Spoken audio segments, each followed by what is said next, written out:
Good morning, everybody. I just wanted to give everybody a little example in Portland, Oregon. How much used rigs we clean up off the streets.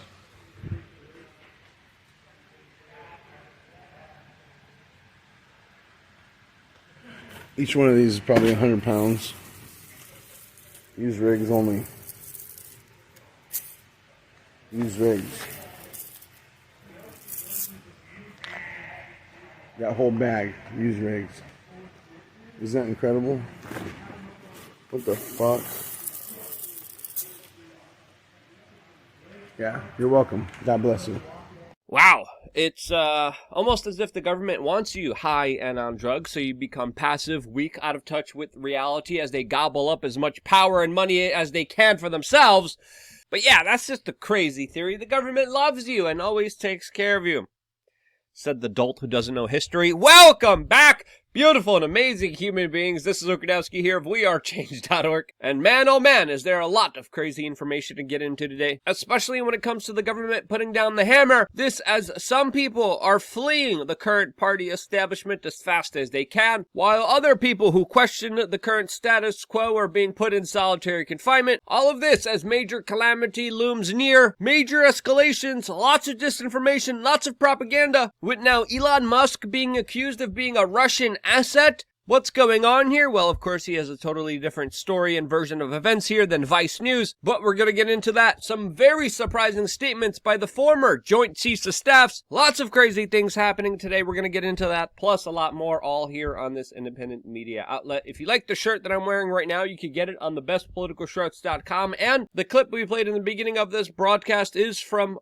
Portland, Oregon, from one of the sanitation government workers there, highlighting the joys of being a servant in a city where everyone's pretty much on drugs, showing the astonishing footage of what regular citizens have to endure there every single day as needles are being found routinely all over the streets, including, of course, children playgrounds, highlighting the dystopian nightmare that failed government policies have created on the streets there. In related people being kicked to the curb news, we're also finding out today that there's going to be another big name that is going to be exiting CNN soon. Who is that going to be? Well, we don't know yet, but we're going to be keeping a close eye on this story, as of course that highlights the larger cultural shift in our media landscape that is very important to talk about. This as of course CNN represented the largest cheerleaders for the current party establishment that is absolutely, in my opinion, abusing the political power that they have been trusted to wield, as of course they are using the U.S. national security state to go after their political opponents, as even recently the FBI just went after 11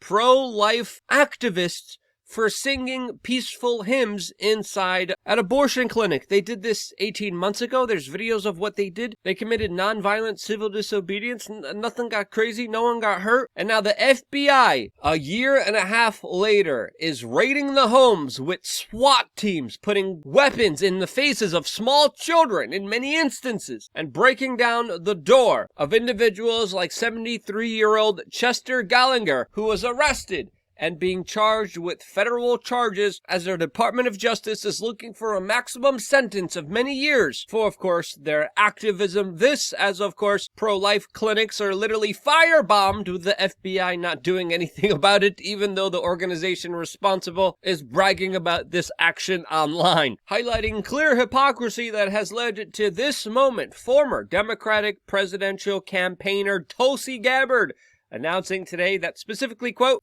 I can no longer remain in today's Democratic Party that's under the complete control of an elitist cabal of warmongers who are driven by cowardly wokeness, who divide us.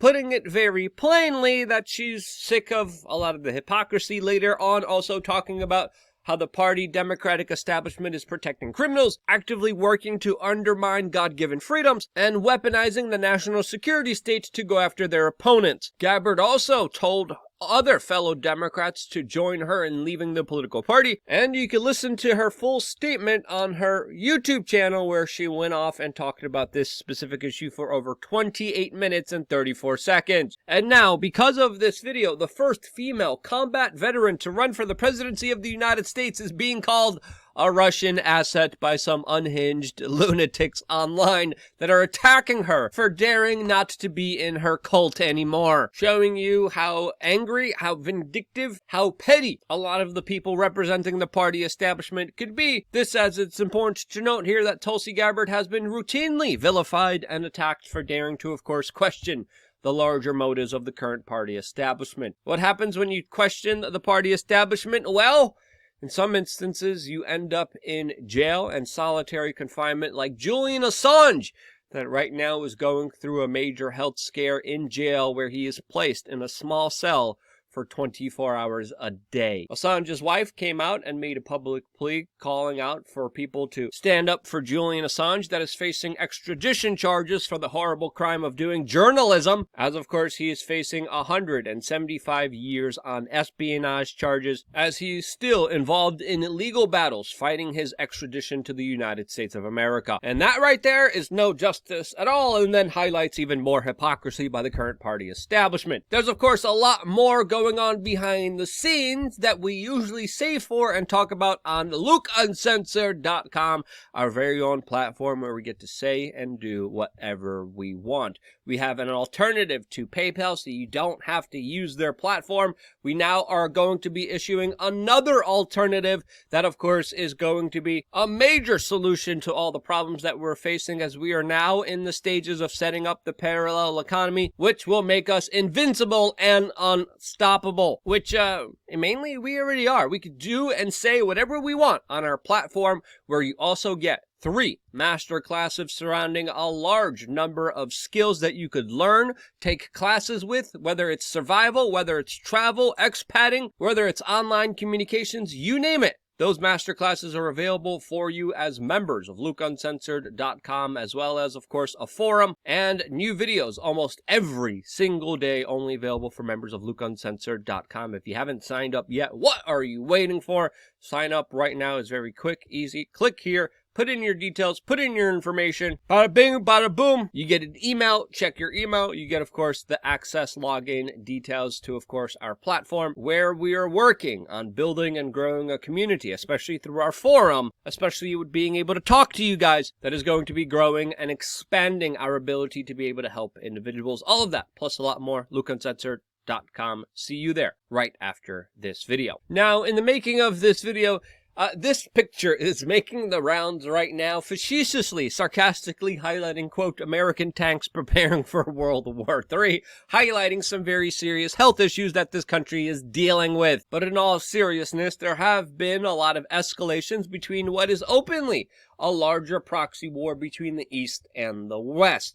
This has been represented in other foreign countries before. It has now escalated to a very severe situation in Ukraine, and it involves other countries like China, that the United Kingdom has just declared as a, quote, official threat in their new strategic review of their British enemies. NATO, a part of the United States, also just made an official announcement that their military strength is the way to, quote, prevent escalations, essentially saying we need more fire to stop the fire. That's essentially what they're saying, in my own personal opinion, as of course they're talking to industry and allies about how to, quote, booster production and replenish weapons supply, which is of course delightful news to the weapon manufacturers that are pretty happy with this conflict and have a lobby in Washington, D.C. and other parts of the world that are invested in escalating this conflict. A conflict that even, of course, according to many Western government officials, is close towards a nuclear war, as the West is accusing Putin of using the same policy as NATO, of saying we need more fire to fight fire, as some people are speculating that the use of nuclear weapons, according to Putin, would escalate in order to de-escalate the current situation in Ukraine.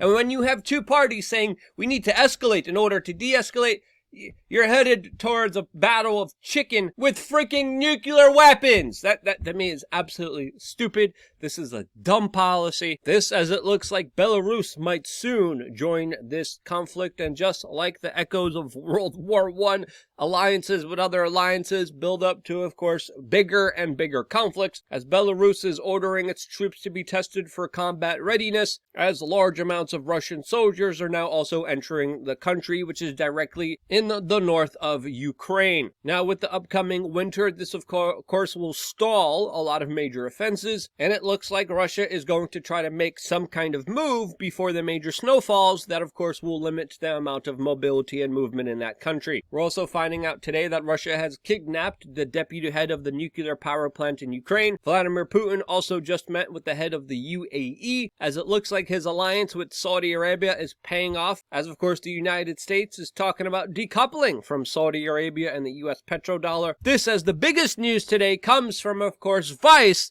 that is reporting here domestically inside of the United States that Elon Musk reportedly also spoke with Vladimir Putin before allegedly tweeting out his proposal about how to end the war in Ukraine.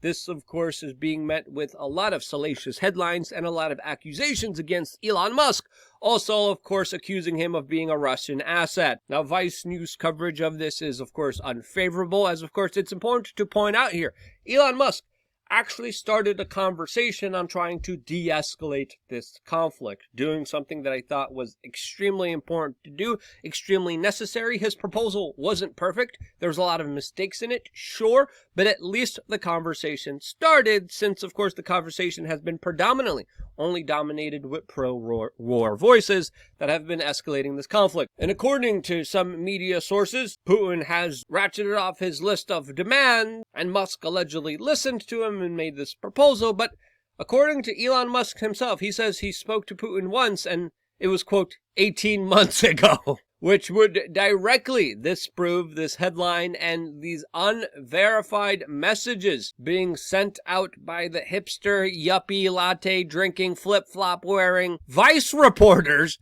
that look like their stories being contended by Elon Musk, who's saying, yeah, this is again not true at all, as of course the major discussion happened between Elon Musk and Vladimir Putin 18 months ago, according to Musk. Who's telling the truth here? Well, let's be honest with ourselves. Vice doesn't have the best record of being honest. And let's be honest here. You should always be skeptical of billionaires. But my initial gut assessment, with no evidence at all, highlights to me that Elon Musk is telling the truth here. But again, that's just from my own personal estimate and speculation here. Now again, as Elon Musk is being attacked, vilified, and many times being lied about in the corporate Western media, we have to understand that his messaging of de-escalation is not a big ask here. It should be the norm, as of course even today, Admiral Mike Mullen, the former Joint Chief of Staff's chairman, came out today and said the United States should push for negotiations to end this war in Ukraine,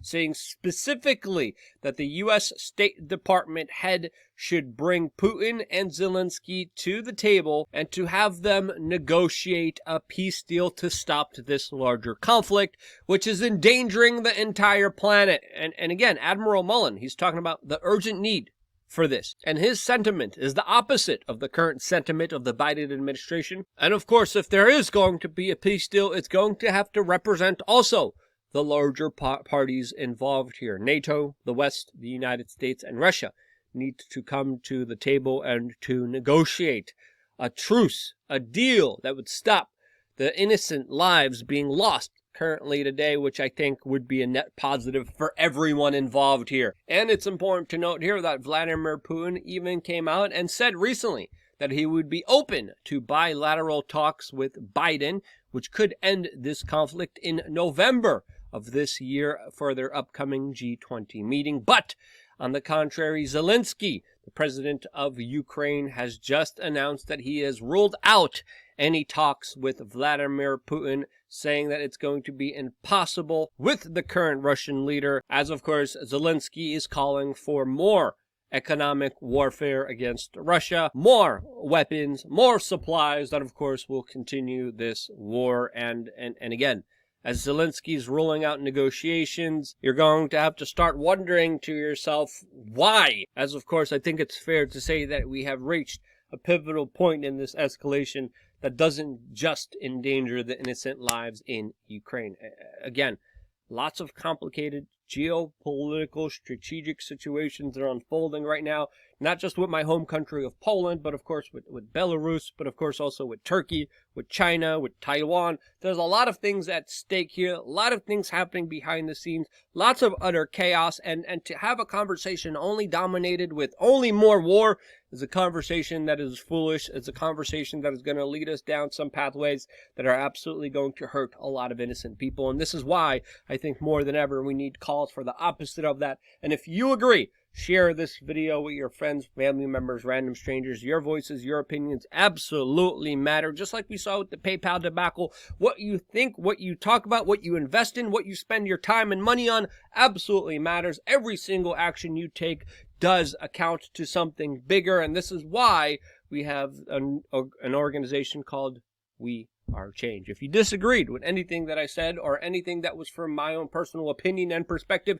let me know down in the comment section below. I always appreciate constructive criticism. I always appreciate the ability to be proven wrong, which I am sometimes. Everyone's wrong sometimes. But it's about our ability to open up to vulnerability that allows us to, of course, see things more clearly.